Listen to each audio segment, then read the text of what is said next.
خیرکم من تعلم القرآن وعلمہ، تم میں سے بہترین شخص وہ ہے جو قرآن سیکھے اور سکھائے۔ السلام علیکم ورحمۃ اللہ وبرکاتہ۔ اعوذ باللہ من الشیطان الرجیم، بسم اللہ الرحمن الرحیم۔ الحمد للہ رب العالمین، الرحمن الرحیم، مالک یوم الدین، ایاک نعبد و ایاک نستعین، اہدنا الصراط المستقیم، صراط الذین انعمت علیہم غیر المغضوب علیہم ولا الضالین، آمین۔ میرے دوستو، آج میں آپ کی خدمت میں حسب معمول سورہ بقرہ آیت نمبر 177 یعنی 177 سے تلاوت کروں گا انشاءاللہ تعالی، پھر ترجمہ اور تفسیر بھی بیان کروں گا، اور دیکھیے کب تک ہوتا ہے، کہاں تک چلتے ہیں ہم، بس دعا کرتے رہیے گا۔ تو چلیے شروع کرتا ہوں میں۔ بسم اللہ الرحمن الرحیم۔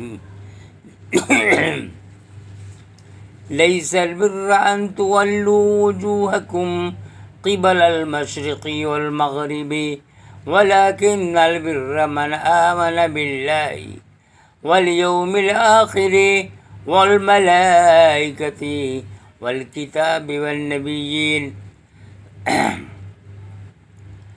وآتى المال على حبه ذوي القربى واليتامى والمساكين وابن السبيل والسائلين وفي الرقاب وأقام الصلاة وآتى الزكاة والموفون بعهدهم إذا عادوا والصابرين في البأساء والضراء وحين الباس أولئك الذين صدقوا وأولئك هم المتقون۔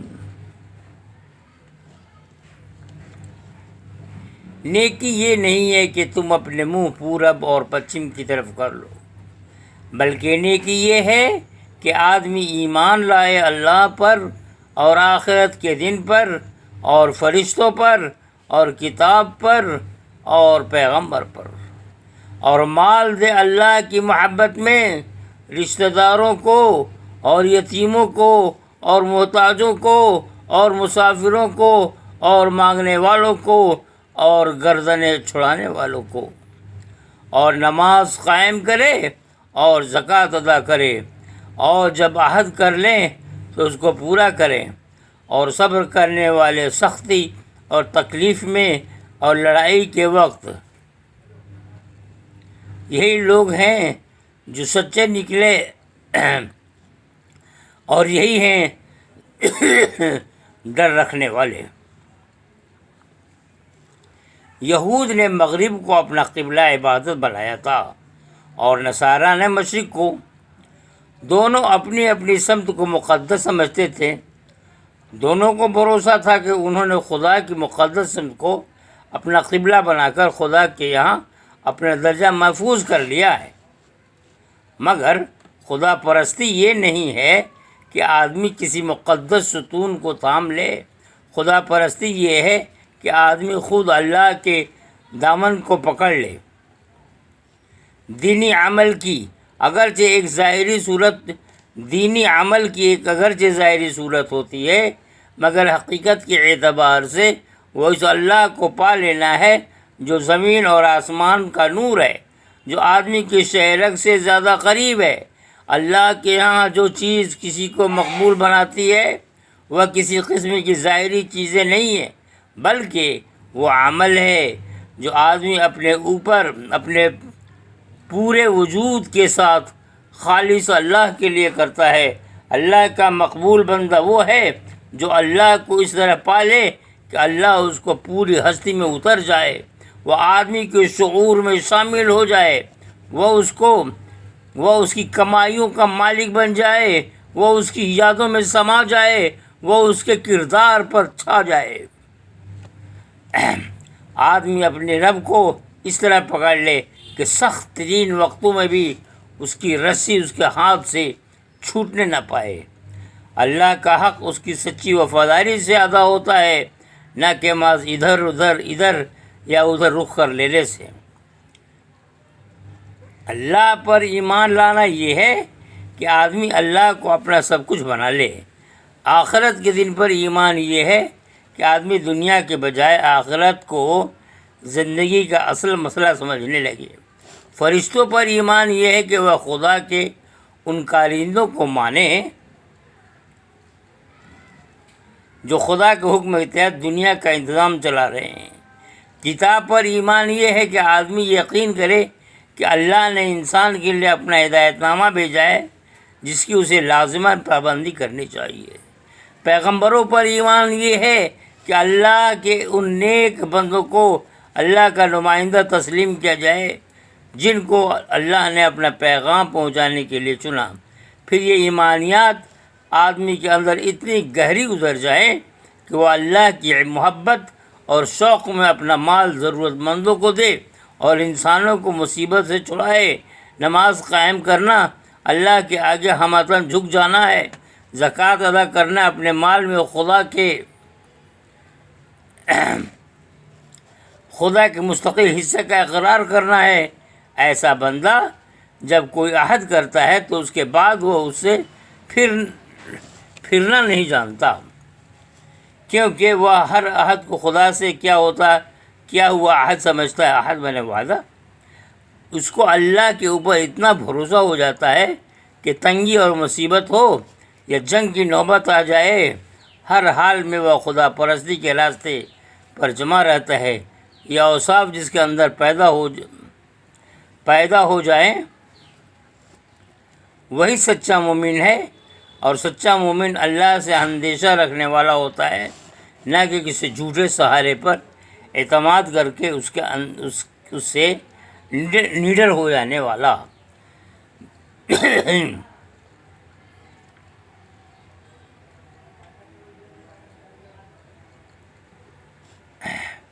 یا ایہا الذین آمنوا کتب علیکم القصاص فی القتل الحر بالحر والعبد بالعبد والانثى بالانثى فمن عفی له من اخیہ شیء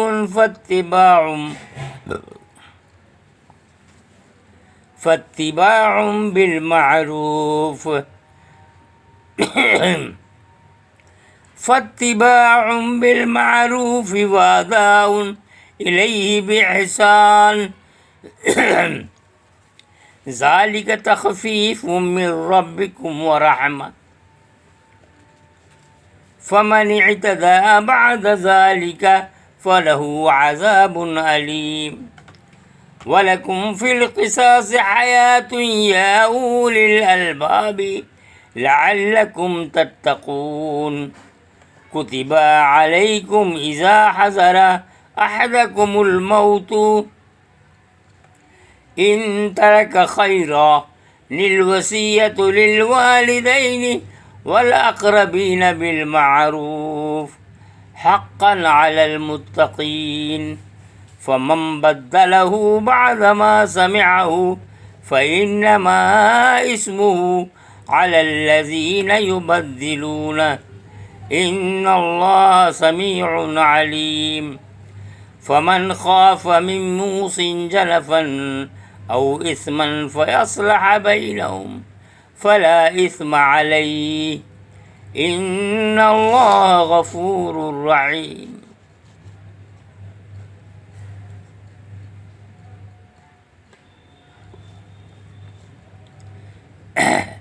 اے ایمان والو، تم پر مقتولوں کا قصاص لینا فرض کیا جاتا ہے، آزاد کے بدلے آزاد، غلام کے بدلے غلام، عورت کے بدلے عورت۔ پھر جس کو اس کے بھائی کی طرف سے کچھ معافی ہو جائے تو اس کو چاہیے کہ وہ معروف کی پیروی کرے اور خوبی کے ساتھ اس کو ادا کرے۔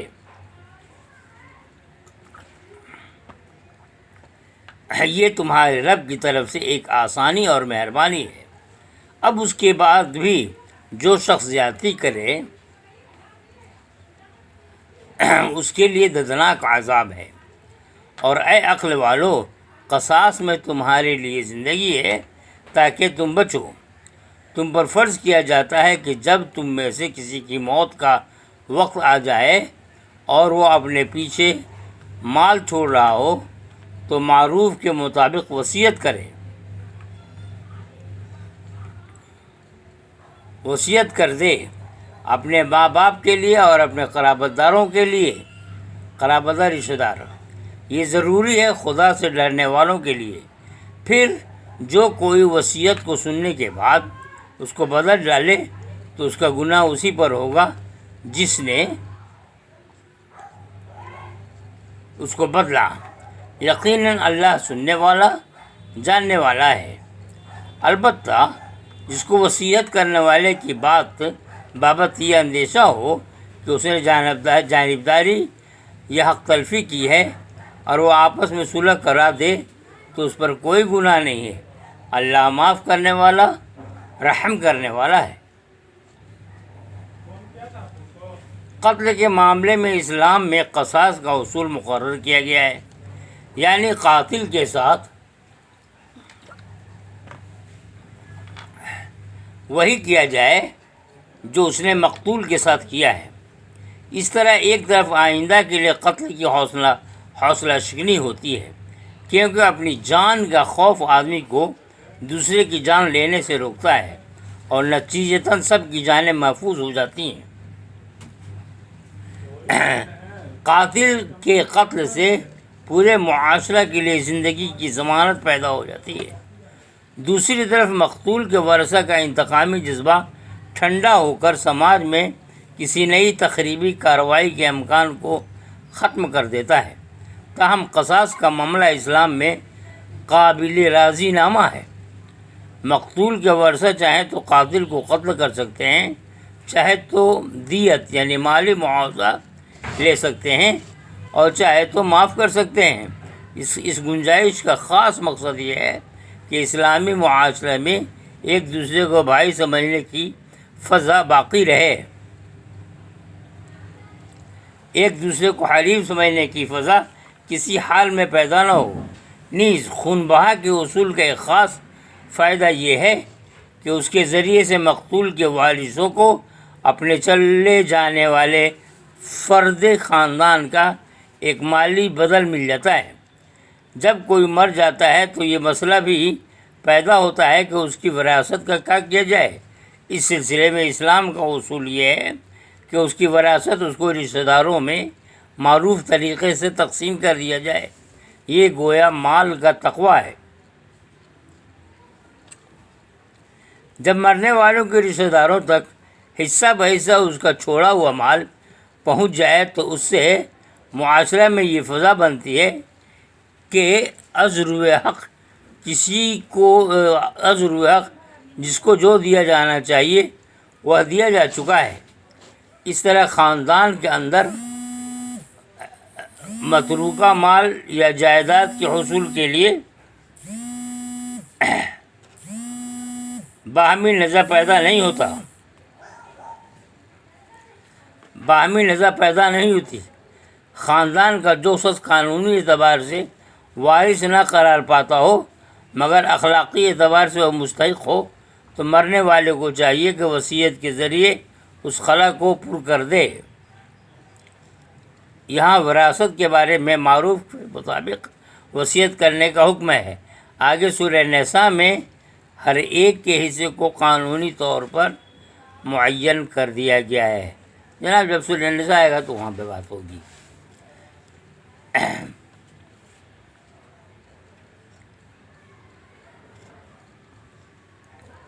یا ایہا الذین آمنوا کتب علیکم الصیام کما کتب علی الذین من قبلکم لعلکم تتقون ایاما معدودات فمن كان منكم مريضا أو على سفر فعدة من أيام أخر وعلى الذين يطيقونه فدية طعام مسكين فمن تطوع خيرا فهو خير له وأن تصوموا خير لكم إن كنتم تعلمون شهر رمضان الذي أنزل فيه القرآن هدى للناس وبينات من الهدى والفرقان فمن شهد منكم الشهر فليصمه ومن كان مريضا أو على سفر فعدة من أيام أخر يريد الله بكم اليسر ولا يريد بكم العسر ولتكملوا العدة ولتكبروا الله على ما هداكم ولعلكم تشكرون.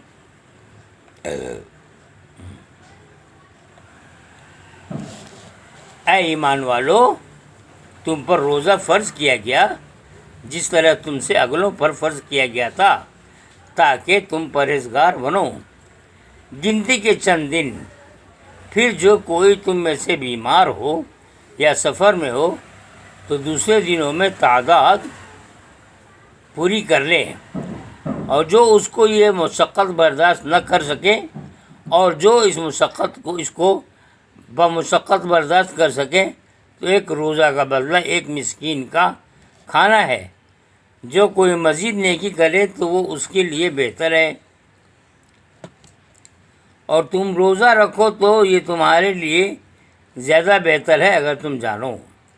رمضان کا مہینہ جس میں قرآن اتارا گیا ہے ہدایت ہے لوگوں کے لیے اور کھلی نشانیاں راستہ کی اور حق اور باطل کے درمیان فیصلہ کرنے والا. پس تم میں سے جو کوئی اس مہینے کو پائے وہ اس کے روزے رکھے، اور جو بیمار ہو یا سفر پر ہو تو دوسرے دنوں میں گنتی پوری کر لے. اللہ تمہارے لیے آسانی چاہتا ہے، وہ تمہارے ساتھ سختی نہیں کرنا چاہتا، اور اس لیے کہ تم گنتی پوری کر لو اور اللہ کی بڑائی کرو اس پر کہ اس نے تم کو راہ بتائی اور تاکہ تم اس کے شکر گزار بنو. روزہ بیک وقت دو چیزوں کی تربیت ہے، ایک شکر، دوسرے تقوی. کھانا اور پانی اللہ کی بہت بڑی نعمتیں ہیں، مگر عام حالات میں آدمی کو اس کا اندازہ نہیں ہوتا. روزہ میں جب وہ دن بھر ان چیزوں سے رکا رہتا ہے اور سورج ڈوبنے کے بعد شدید بھوک پیاس کی حالت میں کھانا کھاتا ہے اور پانی پیتا ہے تو اس وقت اس کو معلوم ہوتا ہے کہ یہ کھانا اور پانی اللہ کی کتنی بڑی نعمتیں ہیں. اس تجربہ سے اس کے اندر اپنے رب کے شکر کا بے پناہ جذبہ پیدا ہوتا ہے. دوسری طرف یہی روزہ آدمی کے لیے تقوی کی تربیت بھی ہے. تقوی یہ ہے کہ آدمی دنیا کی زندگی میں خدا کی منع کی ہوئی چیزوں سے بچے، وہ ان چیزوں سے رکا رہے جن سے خدا نے روکا ہے.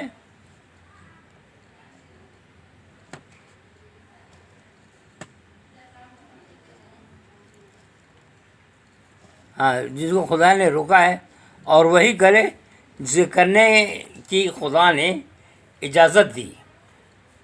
روزہ میں صرف رات کو کھانا اور دن کو کھانا پینا چھوڑ دینا گویا خدا کے اپنے اوپر نگراں بنانے کی مشق ہے. مومن کی پوری زندگی ایک قسم کی روزہ دار زندگی ہے. رمضان کے مہینے میں وقتی طور پر چند چیزوں کو چھوڑا کر آدمی کو تربیت دی جاتی ہے کہ وہ ساری عمر ان چیزوں کو چھوڑ دے جو اس کے رب کو ناپسند ہے. قرآن بندے کے اوپر اللہ کا انعام ہے، اور روزہ بندے کی طرف سے اس انعام کا اصل عملی اعتراف. روزہ کے ذریعے بندہ اپنے آپ کو اللہ کی شکر گزاری کے قابل بناتا ہے اور یہ صلاحیت پیدا کرتا ہے کہ وہ قرآن کے بتائے ہوئے طریقے کے مطابق دنیا میں مستقیانہ زندگی گزار سکے.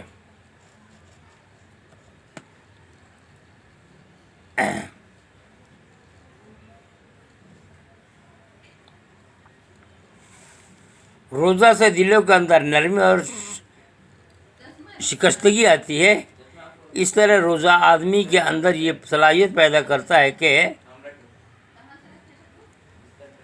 وہ ان کیفیتوں کو محسوس کر سکے جو اللہ کو اپنے بندوں سے مطلوب ہیں۔ روزہ کی پرمشقت تربیت آدمی کو اس قابل بناتی ہے کہ اللہ کی شکر گزاری میں اس کا سینہ تڑپے اور اللہ کے خوف سے اس کے اندر کپ کپی پیدا ہو۔ جب آدمی اس نفسیاتی حالات کو پہنچتا ہے، اسی وقت وہ اس قابل بنتا ہے کہ وہ اللہ کی نعمتوں پر ایسا شکر ادا کرے جس میں اس کے دل کی دھڑکنیں شامل ہو۔ وہ ایسے تقویٰ کا تجربہ کرے جو اس کے بدن کے رونگٹے کھڑے کر دے۔ وہ اللہ کو ایسے بڑے کی حیثیت سے پائے جس میں اس کا اپنا وجود بالکل چھوٹا ہو گیا ہو۔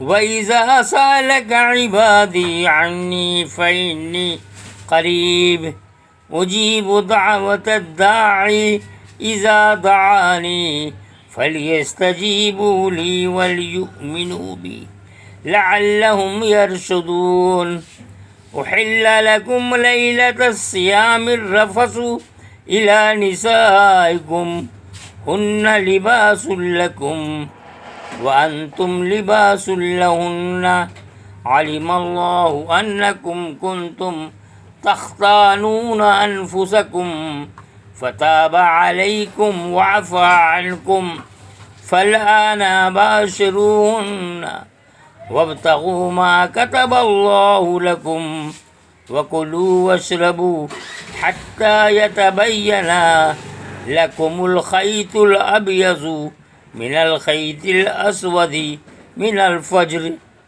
ثم أتموا الصيام إلى الليل ولا تباشروهن وأنتم عاكفون في المساجد تلك حدود الله فلا تقربوها كذلك يبين الله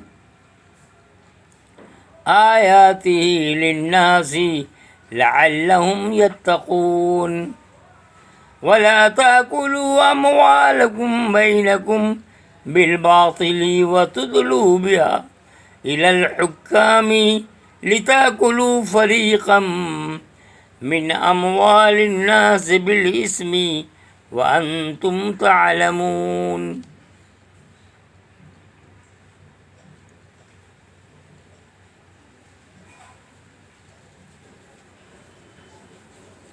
اور جب میرے بندے تم سے میری بابت پوچھیں تو میں نزدیک ہوں، پکارنے والے کی پکار کا جواب دیتا ہوں۔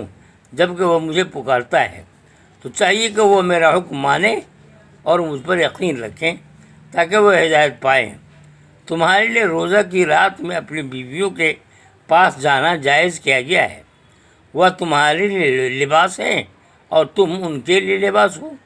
اللہ نے جانا کہ تم اپنے آپ سے خیانت کر رہے تھے تو اس نے تم پر عنایت کی اور تم کو معاف کر دیا۔ اب تم ان سے ملو اور چاہو جو اللہ نے تمہارے لیے لکھ دیا ہے، اور کھاؤ اور پیو یہاں تک کہ صبح کی سفید دھاری کالی دھاری سے الگ ظاہر ہو جائے، پھر پورا کرو روزہ رات تک۔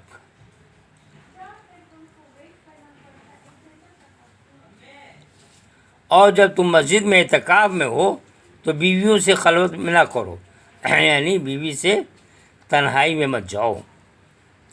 یہ اللہ کی حدیں ہیں تو ان کے نزدیک نہ جاؤ۔ اس طرح اللہ اپنی آیتیں لوگوں کے لیے بیان کرتا ہے تاکہ وہ بچیں۔ اور تم آپس میں ایک دوسرے کے مال کو ناحق طور پر نہ کھاؤ اور ان کو حاکموں تک نہ پہنچاؤ تاکہ دوسروں کے مال کا کوئی حصہ بطریق گناہ کھا جاؤ، حالانکہ تم اس کو جانتے ہو۔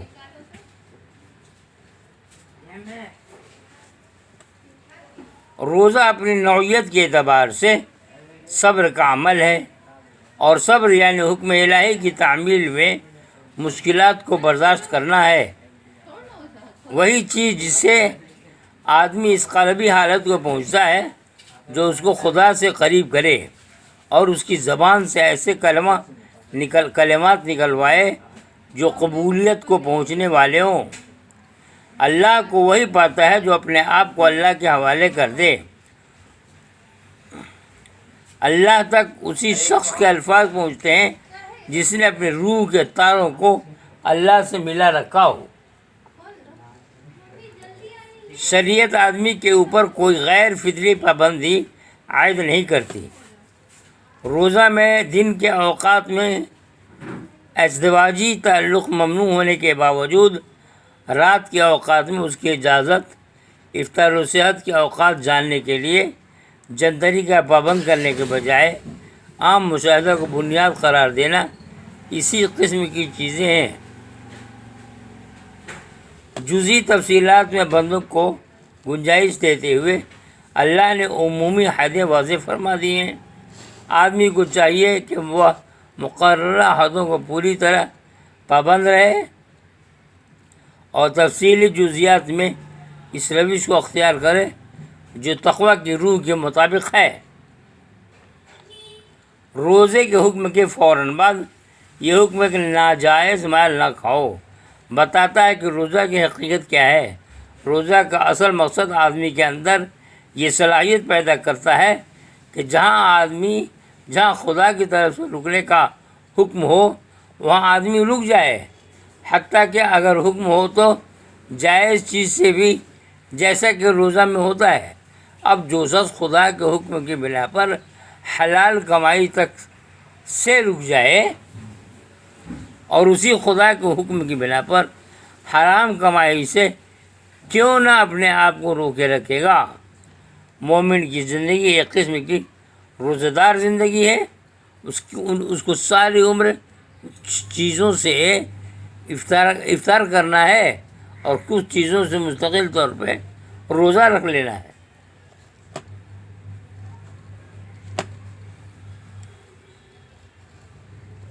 رمضان کا مہینہ اسی کی تربیت ہے۔ پھر روزہ کی معتاد زندگی اور اس کا پرمشقت عمل یہ سبق دیتا ہے کہ اللہ کا عبادت گزار بندہ وہ ہے جو تقویٰ کی سطح پر اللہ کی عبادت کر رہا ہو۔ اللہ کو پکارنے والا صرف وہ ہے جو قربانیوں کی سطح پر اللہ کے نزدیکی حاصل کرے۔ جناب یہ تک میں بس کرتا ہوں۔ اب انشاءاللہ تعالیٰ دوسرے تلاوت جو کروں گا دوسری آیت کا، تو اس کے لیے مسئلہ کچھ دوسرا ہے، دوسرے موضوع پہ بات کی گئی ہے۔ برکیف تو آج میں نے 188 پیج یہ آیت نمبر 188 تک کیا، 189 سے انشاءاللہ تعالیٰ اگلی مجلس میں آپ سے بات چیت ہوگی، اور تب کے لیے اجازت دیجیے۔ ہم لوگوں کی عبادت کو قبول فرمائے۔ عام طور پہ دیکھا گیا ہے کہ بہت زیادہ ویو بڑھ رہا تھا اور پھر کم ہو گیا۔ اس کی وجہ میں نے یہ پتہ چلایا کہ چلتے پھرتے دوسرے پروگرام دیکھنا چاہتے ہیں یوٹیوب پہ، تو اس میں میرا پروگرام آتا ہے تو اس پر بھی مہربانی کر دیتے ہیں، یعنی میرے پروگرام پر بھی۔ میں آپ سے یہ گزارش کر رہا ہوں، مؤدبانہ گزارش کر رہا ہوں کہ جناب وقت نکال کر کے قرآن شریف کا ترجمہ تفسیر کے ساتھ پڑھیں۔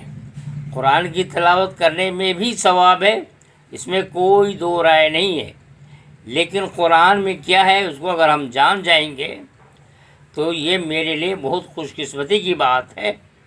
اور دوسرے کے چکر میں مت پڑیے، تقریر سن کر کے اسلام قبول نہیں ہوتا ہے، اسلام کا مقصد حاصل نہیں ہو پاتا ہے کہ پوری زندگی تقریر پہ گزار دیا جائے، اور تقریر کرنے والے حضرات بس پروفیشنل تقریر کرتے رہیں، تقریر کرنے کے لیے کبھی تیاری نہ کریں۔